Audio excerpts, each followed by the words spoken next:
Assalamualaikum warahmatullahi wabarakatuh. Warganet yang berbahagia, kita bersyukur hidup di Indonesia sebagai negara yang merdeka, sebagai tanah air kita. Mari cintai tanah air kita ini agar kita bisa melaksanakan perintah Allah dengan sebaik-baiknya. Orang harus paham ini. Membongkar skenario keluarga C pakai Rocky Gerung jadi tumbal politik.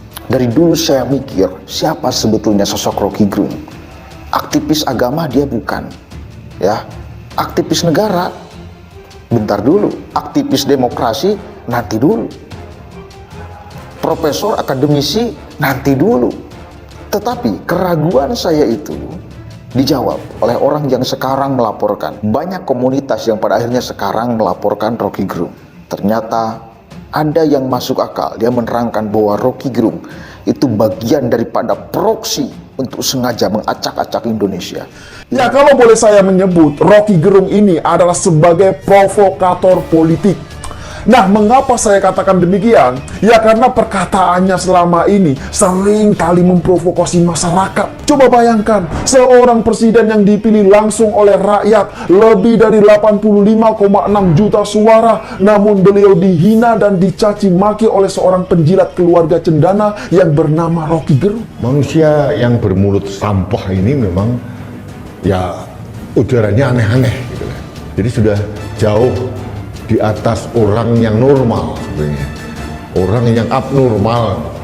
Jadi orang yang selalu mempunyai hati yang busuk, hitam, mengerak, sehingga apapun yang keluar dalam pikirannya yang kotor itu, melihat Presiden Jokowi itu selalu dengan kacamata negatif. Tidak ada respek penghormatan sesama manusia sekalipun. Kelihatannya Rocky Gerung memang punya satu niat untuk merusak negara Indonesia dengan cara-caranya yang biadab dan kata-katanya yang sungguh bikin panas masyarakat Indonesia. Secara mayoritas puas dengan Presiden Joko Widodo. Orang ini mengatakan dirinya punya kebebasan berpikir dan berkata-kata di dalam alam demokrasi. Orang ini seperti radikalis yang menjual demokrasi dan memakai demokrasi sebagai tameng untuk upaya pecah belah negara kesatuan Republik Indonesia. Nggak ada orang yang akan begitu tanpa ada yang menyetirnya. Dia nggak mungkin akan melakukan itu dengan inisiatif sendiri. Tapi kelihatannya ada elit-elit di belakang layar yang nggak suka sama Presiden Jokowi, terus ingin melakukan kudeta terhadap Presiden Jokowi. Mereka betul-betul kelihatannya nggak tahan sama apa yang dilakukan oleh Presiden Jokowi, yaitu menutup keran-keran korupsi. Mereka adalah elit-elit politik masa lalu yang begitu menikmati kekayaan Indonesia dalam keluarganya mereka sendiri.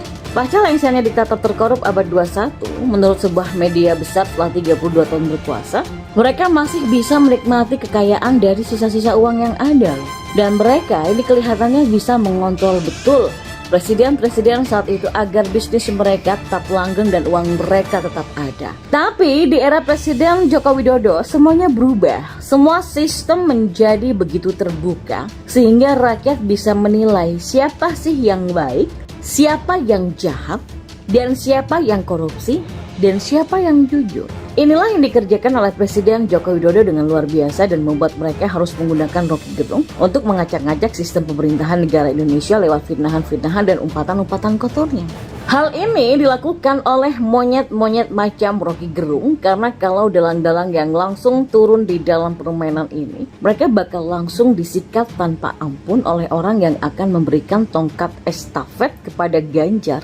Jokowi akan menyikat habis dan melibas antek-antek dan pemain politik yang begitu biadab itu. Ya makanya nggak heran kalau orang jomblo kayak Rocky Gerung yang nggak punya tanggungan keluarga dan nggak perlu memikirkan masa depannya bersama dengan keluarga menjadi tumbal dan boneka dari keluarga tersebut. Upaya ini sudah bisa tercium sejak Ratna Sarumpait diceritakan digebukin, padahal cuma operasi plastik yang membuat dia nggak makin cakep juga. Nanti Rocky Gerung nggak akan menganggap dirinya dipersekusi dan digebukin, bahkan mungkin dia siap kehilangan nyawa. Yang penting uangnya sudah banyak dan dia bisa melakukan ini dan itu sesuka-sukanya dia. Orang yang nggak nikah dan berpolitik itu biasanya punya pertimbangan yang pendek. Kalau mati pun buat mereka nggak apa-apa, karena akan menghilangkan kesengsaraan selama dia hidup menjomblo dan gak bisa ngapa-ngapain juga toh. Dah dari sinilah para keluarga yang pernah berkuasa begitu lama di NKRI menggunakan Rocky Gerung.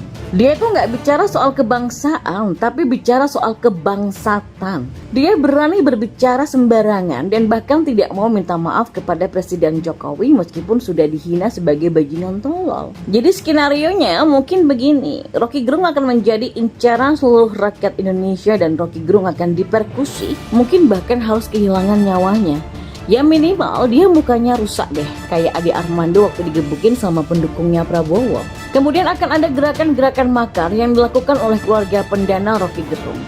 Mereka akan melakukan strategi playing victim, kemudian merongrong NKRI dan merusak tatanan pemerintahan. Hal ini sempat dilakukan tapi gagal oleh Ratna Sarumpait yang hoaknya disebarluaskan oleh Prabowo waktu itu. Katanya sih, nanti tanggal 10 Agustus ini yang akan dilakukan adalah demo besar-besaran untuk membela Rocky, katanya begitu. Dan inilah skenario yang dibaca dan kita harus sama-sama waspada soal ini. Bukti kedekatan antara Rocky Gerung dan keluarga Kayu Harum itu sudah berceceran di mana-mana. Ada hal yang menarik bahwa Rocky Gerung itu dekat dengan Prabowo, Fadlizon, Rizik Syihab, Anies Baswedan, Amin Rais dan orang-orang yang ada di circle mereka. Lalu apakah mereka bisa dikategorikan sebagai keluarga C? Makanya, supaya orang-orang seperti Rocky Gerung bebas untuk menghina presiden, kita harus memilih Ganjar dan kita harus total untuk memenangkan orang ini. Loh kok bisa, apa hubungannya? Karena Rocky Gerung itu memang sosok yang harus ada untuk mengkritik jika sesuai dengan logika dungu mereka. Kalau Rocky Gerung merasa benar di dalam mengkritik dan merasa boleh untuk menghina presiden, maka Ganjar harus jadi orang yang meneruskan kebiasaan dari Presiden Jokowi yang tidak mau melaporkan orang-orang yang menghina dirinya. Coba bayangkan kalau Prabowo yang nanti jadi presiden, orang-orang kayak Rocky Gerung yang kritis terhadap pemerintah akan ngenes nasibnya loh.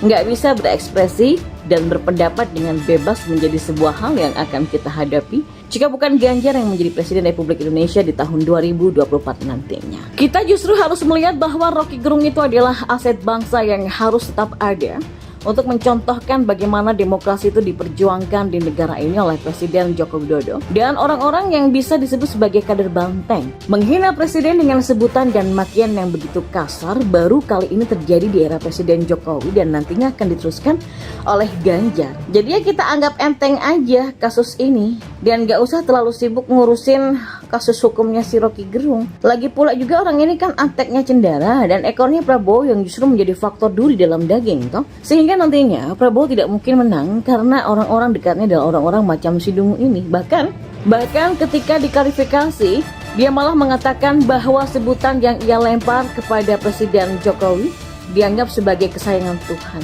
Jadi kalau saya katakan pemuka agamanya Rocky Gerung itu bajingan, boleh dong ya. Dan ketika kita menggunakan logikanya, kita akan menemukan bahwa logika itu adalah sifatnya self-destruction alias akan menghancurkan dirinya sendiri. Lagi pula orang-orang macam ini memang harus dipelihara oleh cendana supaya dia tidak digebukin sama orang-orang yang kesal. Kemungkinan Rocky Gerung ini sudah mewakafkan diri untuk menjadi tumbal supaya nanti dia dicari orang, digebukin lalu Jokowi disalahkan lagi. Ya hati-hati saja dengan hal ini karena memang dia akan menjadi Ratna Sarumpait versi kedua di tahun 2024 nantinya. Skenarionya Rocky Gerung digebukin beneran lalu nanti Ganjar yang dikenain dan dijadikan kambing hitam. Tentu kita nggak mengharapkan dia digebukin beneran, tapi kita paksa dia sampai melakukan operasi plastik seperti Ratna supaya skenarionya persis diulang. Kalau kebencian terhadap seseorang sudah lebih menguasaimu daripada akal sehatmu, maka apapun yang baik dari orang itu tidak akan kamu akui. Jikapun dia berbuat sesuatu yang benar, akan tetap kamu salahkan. Jangankan berbuat, bahkan ketika orang itu tidak berbuat apa-apa akan salah di matamu. Itulah yang terjadi pada Rocky Gerung. Bagi dia tak ada yang baik yang datang dari Jokowi. Tidak ada sama sekali. Kalau orang Korea bilang cholte antwe.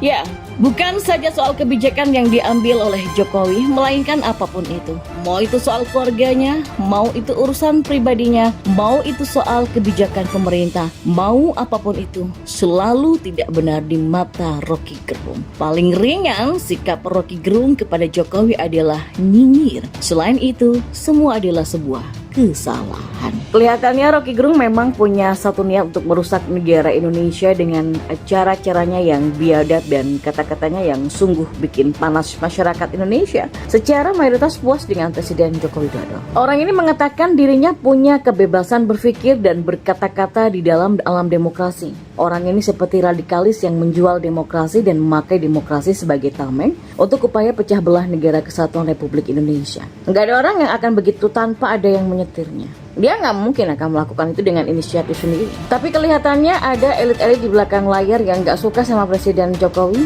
terus ingin melakukan kudeta terhadap Presiden Jokowi.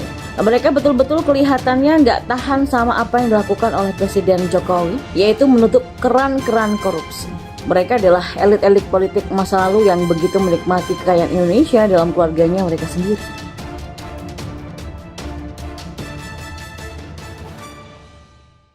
Dengan tingkat kepuasan yang akan sampai 82,2%, banyak yang meyakini analis politik satu suara mengatakan bahwa Jokowi adalah Kingmaker 2024. Survei Indometer, Jokowi tak ingin legasinya dirusak oleh sosok yang tidak dapat dipercayai. Hasil riset lembaga survei Indometer menunjukkan kepuasan publik terhadap kinerja pemerintahan Presiden Joko Widodo mencapai 81,4%, dengan 9,6% diantaranya menyatakan sangat puas. Di tengah tingginya tingkat kepuasan publik yang menembus 81,4%, Jokowi menjadi faktor penentu dalam Pilpres 2024. Tetap tingginya tingkat kepuasan publik, bahkan mencapai rekor tertinggi di atas 80%, merupakan fenomena yang baru terjadi pada masa Jokowi. Pada pemerintahan sebelumnya, ketika masa jabatan 2 periode akan berakhir, hanya separuh yang merasa puas. Berbeda dengan para pendahulunya, Jokowi tidak bersikap diam dan berpangku tangan dalam kontestasi untuk memilih pemimpin nasional berikutnya. Jokowi mendorong sejumlah tokoh untuk maju, baik sebagai calon presiden maupun calon wakil presiden. Jokowi tidak ingin legasi pembangunan yang telah diletakkannya dirusak oleh sosok yang tidak dapat dipercayainya, bahwa para bakal calon presiden maupun bakal calon wakil presiden yang ingin berlaga pun harus memperhitungkan faktor Jokowi. Tingginya tingkat kepuasan publik terhadap Jokowi menjadi tantangan tersendiri ketika ingin menawarkan program kepada publik. Dalam survei tersebut, hanya 17,8% yang merasa tidak puas dengan kinerja Jokowi, dan diantaranya sebesar 1,0% yang menyatakan tidak puas sama sekali. Survei Indometer dilakukan 10 Juni tahun 2023 terhadap 1.200 responden di seluruh provinsi di Indonesia yang dipilih secara acak bertingkat survei multi-stage random sampling. Margin of error survei sebesar kurang lebih 2,98% dan pada tingkat kepercayaan 95%. Semoga Allah senantiasa menuntun kita di jalan yang diridhoinya. Aku qouli hadza, astaghfirullah li wa lakum. Wassalamualaikum warahmatullahi wabarakatuh. Terima kasih.